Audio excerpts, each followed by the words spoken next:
Welcome to the Cybersecurity Expert Podcast, where you learn from the best cybersecurity minds helping MSPs become cybersecurity heroes for your small business clients. And now, here's your host, Cybersecurity Sherpa, Jennifer Bleam. Well, thank you everyone for joining me. I am here with Stuart Cohen. He is the president of Nodeware, and he is also the president of IGI Cyber Labs. We're going to dig into both of those companies in just a minute. And I also have Frank Raimondi. He is the VP of Channel Development for Nodeware and IGI Cyber Labs. And we're going to be chatting today about vulnerability management, vulnerability assessment. We're going to dig into this topic in pretty great detail and find out why your clients need this, why your prospects need this, and introduce you to this company that you may not be super familiar with. So, gentlemen, thank you so much for joining me today. I appreciate it. Thank you. Our pleasure. Thank you. Awesome. So let's start kind of at the very beginning with a little bit of a history, because we've got two company names. We've got Nodeware, we've got IGI Cyber Labs. And I guess, let me throw this one out to Stuart, because you were probably there very close to the beginning. Help me understand where these two companies have come from and help me differentiate between them. Yeah, absolutely. And thank you very much for the opportunity to talk to you today. So about 20 years ago, IGI Cybersecurity was formed. They were an IT consulting firm and obviously transitioned into cybersecurity, IT consulting, vCISO, pen testing, and the like over the years as that became required in the marketplace. About 5 years ago, a group of the practitioners that were the security consultants got tired of using tools in the marketplace that didn't accomplish what they needed, and they built Nodeware, a vulnerability management product, to be able to use during normal business hours, so they could do scans during normal business hours instead of at nights and weekends when nobody was at work. And that's been critically important. We received a patent for that. And a couple of months ago, we decided to launch a separate subsidiary, IGI Cyber Labs, to focus on Nodeware only as a product, not just as a tool for our consultants for our cybersecurity business and our consulting business, but for the MSPs and for the MSPs to use as a standalone product for them to be able to provide to the marketplace. So that's where IGI Cyber Labs came from. We just announced it at the Channel Pro event in Dallas last week. And we have now kicked off that session to have Nodeware as a standalone solution for MSPs and for the channel. Excellent. So can we dig into the solution a little bit more? And then we'll talk about your channel focus. I also want to talk about the patent because I'm super curious. But help me understand what the product does and how most MSPs are planning to take that to market. Or is it just a lead generation? Is it for existing clients? Is there service bolted onto that product? Just help me understand like the go-to-market strategy. And that can be for either one of you. So we have a number of MSPs that are currently using the product. We have testimonials. We've got videos on our website today about that. And they are looking to do, during normal business hours, being able to scan the devices of their clients to be able to see not only what is an exploitable item, but also if there's new devices that have been added to their network. Also, hybrid workforce time, so many people are working at home. Now the issue as an executive has a laptop at home on their home Wi-Fi, and now you can put an agent on that laptop and you can look at the home Wi-Fi network to make sure the home Wi-Fi is secure, so you don't have the issues of an executive printing confidential materials on their printer at home on their home Wi-Fi that now can easily be hacked and exploited. So it was all about real time during normal business hours when people are working in the office and at home remotely in that workforce, being able to see new devices. To answer your question about the MSPs, some are bundling it with their monthly offering that they provide their customers, and it is just a value-added service that the end user never sees a line item price for. And some are providing them vulnerability management scans, executive reporting, abilities to get to be compliant, abilities to get to help with a questionnaire for cyber insurance. They're also doing it for, the makings of a new cyber hygiene solution or program that the executives want to implement in their organizations where they may or may not have any IT people. Interesting. And so the aspects of the vulnerability scan, there are pieces that are infrastructure. Is this software set up correctly? Is the Wi-Fi secure? But then there are also user behavior pieces to it as well, because you mentioned printing financials or things of that nature. Correct. It's all cloud-based. Through sensors and through agents, the MSPs have the ability to not only see all the devices at each one of their end user clients, they also have the ability to manage all of those clients. So anything from a remediation standpoint that needs to take place, they have the ability to do that as well.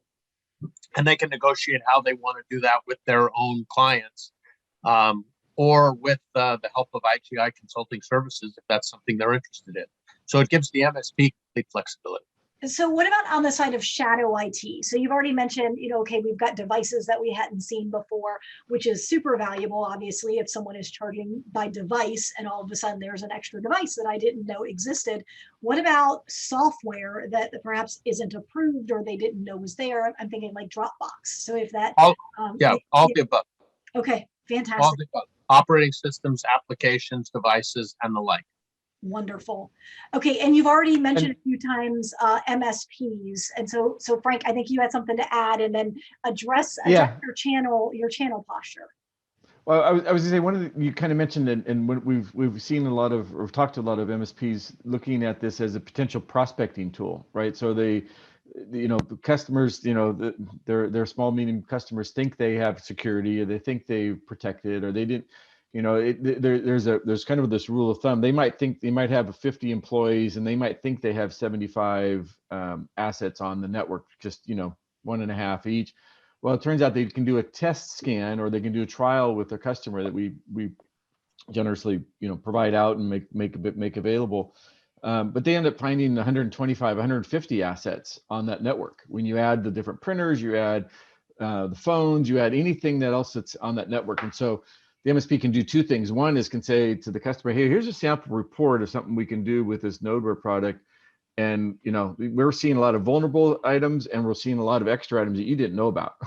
So it's kind of, so then they can build a program and, build an ongoing security program for them based on some basic knowledge, and they can price it properly, right? They know how to price it accordingly. Yeah, which is really interesting, especially with IoT. We've all heard the story of people being hacked because of the smart, someone told me a couple weeks ago, the smart coffee maker in the kitchen, or we've heard of the place in Nevada that was hacked because of the thermostat. It was a smart thermostat in the fish tank, the large aquarium, and I think it was a large gambling establishment was hacked. And so I would imagine we're finding all kinds of things that are IoT. Exactly. And now the MSP can be the subject matter expert, can provide a solution, which of course they should charge for, but give better security to that client. Exactly. I think a lot of people just don't think about that those endpoints are vulnerable, right? Or are suspect to hacking. And so this is a good educational tool for the MSP, and it's a good business to help them protect their customers. Yeah, the other thing I was going to add to it is, there's a lot of businesses that prior to the pandemic, wouldn't let their executives print anything at home because they didn't want any of that documentation. They didn't want it in the printer. They didn't want it in the cache. They didn't want it in their garbage cans, et cetera, et cetera. And now with hybrid workforce and people working from home, all of that has changed. So there's all sorts of opportunities for people to start to do those things. So that has created a whole environment. We've had a number of people do trials where they put it on a home machine and identified that people are hacking into their Wi-Fi that they didn't realize it because they're living in an urban environment. People have access to their Wi-Fi that they didn't realize. And we're not getting into the home Wi-Fi security business, but it is a downstream opportunity for the MSPs to be able to provide the executives of their organizations they support the ability to check their home Wi-Fis as well. Amazing. And from all of the research that I've been reading, hybrid is not going anywhere for a long time, if ever. And so being able to secure that, secure the home user or secure a user that ping pongs back and forth between one network and another is a challenge. So I like it. Yeah. Okay, cool. Yeah. I mean, every study you read thinks, a third of the people may go back full time. a third of the people are going to go part-time, and a third of the people are never going back Right. to the office. So a high here, for at least 50% of the people. Yes. I totally agree. Okay, so let's circle back to the MSP. And Frank, let me ask you, since your title is all around helping MSPs grow and growing your channel presence. So why the MSP and MSSP direction? And are you channel only, channel focused? Like what is your stance there? Yeah, so why the MSP is pretty straightforward, right? They're already providing a lot of services that complement or that this product complements to that mix. So, it's some, again, like we said before, an end user could use this directly on their own and could do their own things, but it's not efficient for a small or medium business to do that.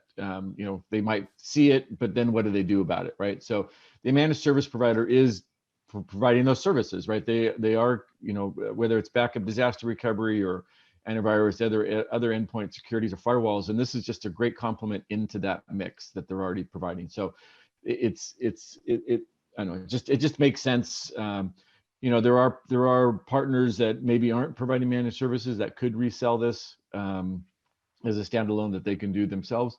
But realistically, our focus is on MSPs because it's a natural fit. It's a natural add-on product to provide even better value to their customers. So let me And take so, a step. yeah. Go ahead. No, I was done. Well, so I want to take a step back because I realized we jumped right into talking about vulnerability management, vulnerability assessment. And for some people that are listening, they may not be particularly familiar with that product offering and that service. So if we have people in the audience that are more mature MSPs, they've got a solid solution in place, they have been serious about cybersecurity, they've maybe aligned to the NIST framework, or they've created a great stack. Why do they need to add vulnerability management onto what they're already doing? Yeah, so that's a great question. I think, and Stuart, you might add on to this, but from my opinion, from a partner's perspective, is what this product does is that it's an inventory scan. It checks the let's just look at a server operating system, right? It'll know what version it's on and what that means from a vulnerability standpoint or a risk standpoint. And then it provides the remedies, options to fix that solution. So it's not necessarily doing it. They can do that within their other tools, but at least gives them the perspective of what that is. But these vulnerabilities, vulnerabilities are huge because, again, that's where the hackers can get in. That's where any of the nefarious problems can exist.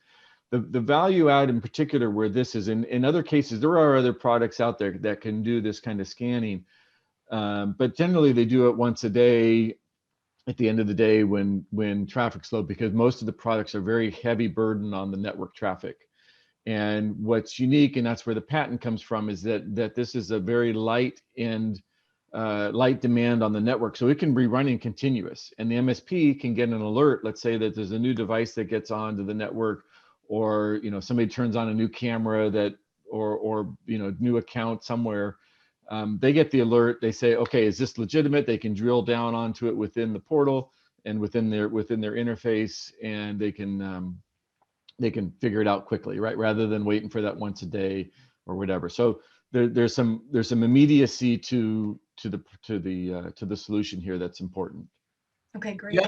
The other thing that I would say is, if you're a Fortune 2000 company, or you're maybe, a $500 million or above in revenue company, you probably have an enterprise risk management system in place. You're doing things around privacy, you're doing things around risk, you're doing things around confidentiality, integrity of your data, HR information, employee information.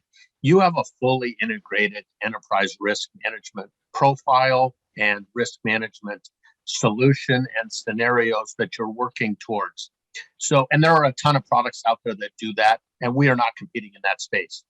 If you look at the marketplace of employees, 500 employees down to maybe 25 employees, the vast majority of those companies don't have a chief risk officer. They don't have a chief compliance officer. They don't have a chief privacy officer. They might not even have a full-time IT person. They certainly don't have a chief information security officer. They need to start implementing things like vulnerability management scans to see what devices are exploitable because of the rise in ransomware and the way these companies can be taken out of business by a ransomware attack. So, you've seen all the numbers about all the increase in phishing, the increase in ransomware attacks.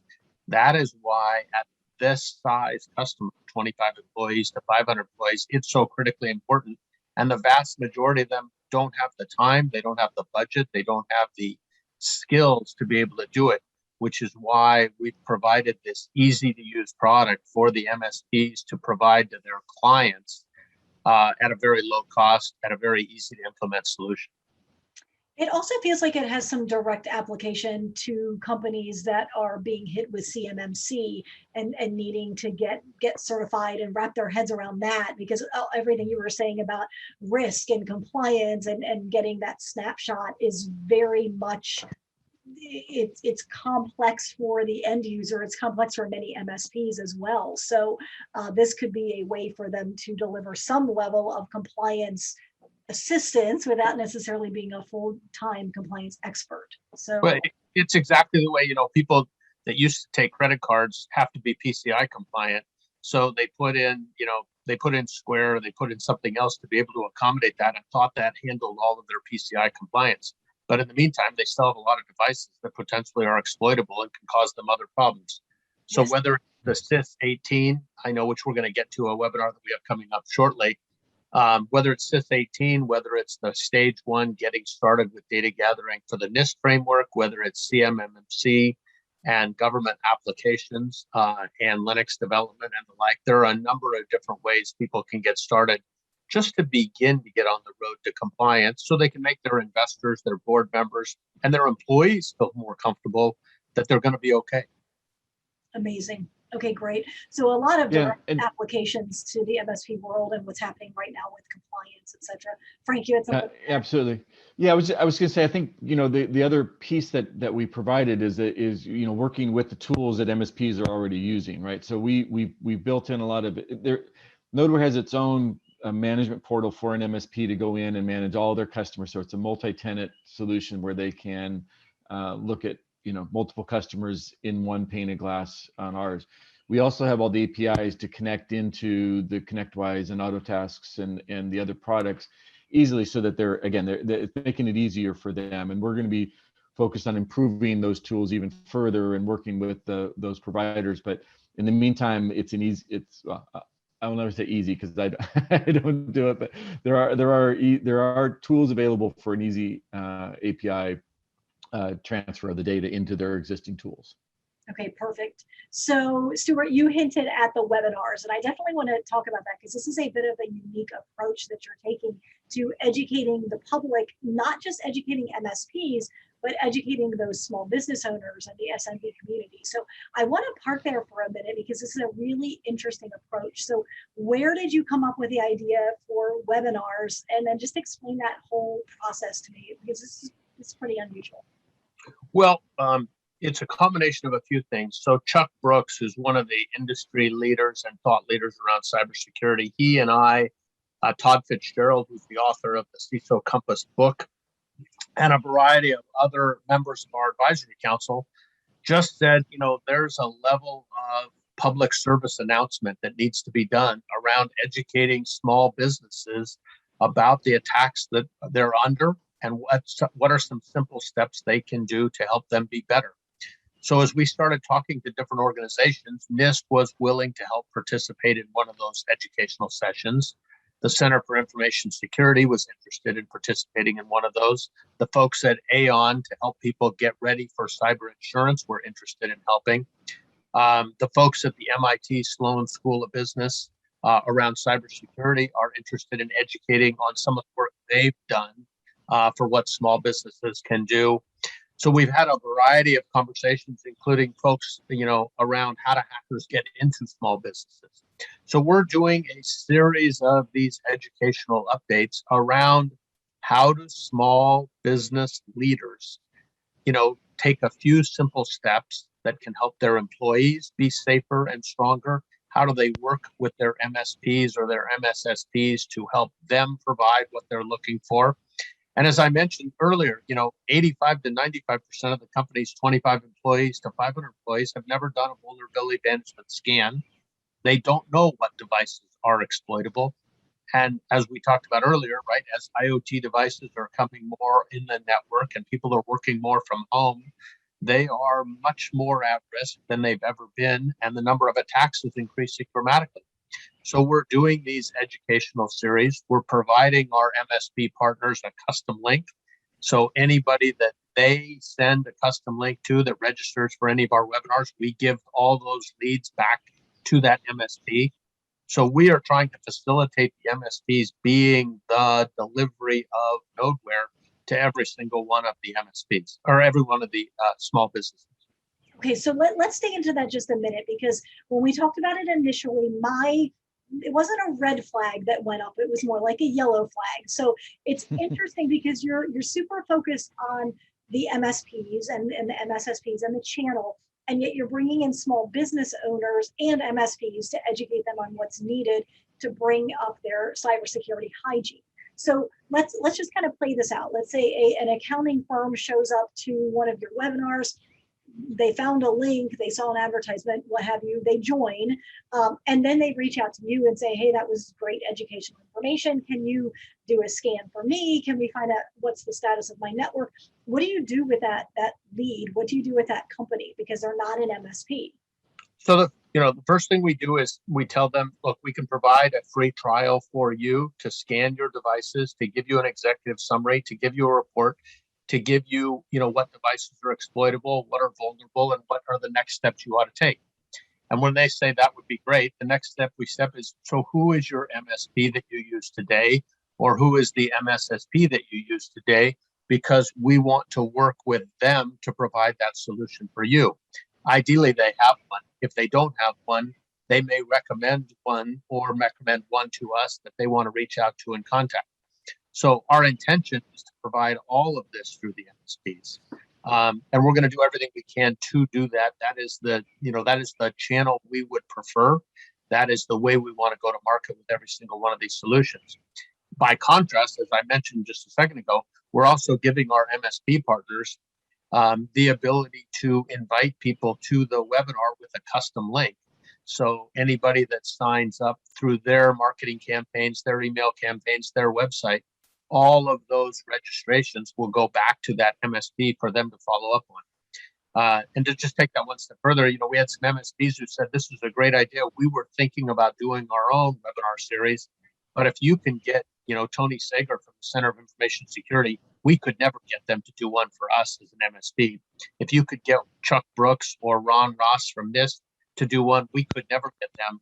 So if we can piggyback off your webinars nationwide or worldwide, and we can provide a custom link so we can track our leads, that's the best of both worlds for us, because you'll get much better speakers. You can do it at scale, and we'll take advantage of the leads and the connections with not only our prospects, but our current customers to add more value, add more services, and help them be safer and stronger.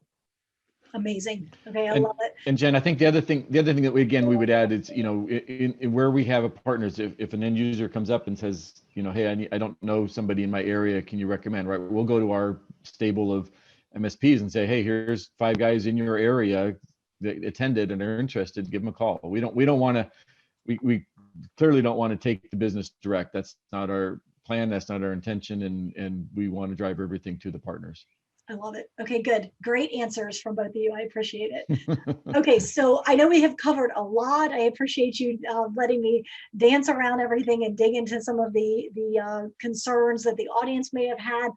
A great offer. Super excited about it. Definitely in the right place at the right time, which always is very good for a company that, I know you're not a startup, but you're just launching this particular service. If somebody wants more information, how can they reach out to you? Well, first of all, they can go to nodeware.com. That's the easiest. That's the most straightforward. They can see testimonials from the MSPs. They can become a partner if they want to. So they have the flexibility to find a partner, become a partner, learn more about the product. The product has been around for 5 years. It is a mature product. It is not brand new. We scan, hundreds of thousands, if not millions, of devices on a regular basis. We've got the proven track record, and now with the patent that we've been awarded, now you can see what you can do during normal business hours that other people can't do without any network degradation, without the performance hits, and it also, as importantly, gets you to see immediately an alert of a new device that gets recognized on your network instead of having to wait a week or 10 days or a month to see it on some weekend. Amazing. Thank you both again. I know your calendars are very, very busy, so thank you for making time for me and for the audience. It was a pleasure. Thank you so much. Yeah, thank you. Take care. Thank you, Jennifer. All right. To learn more about how you can become a cybersecurity hero for your clients, request your hero assessment today. MSPsalesrevolution.com/hero.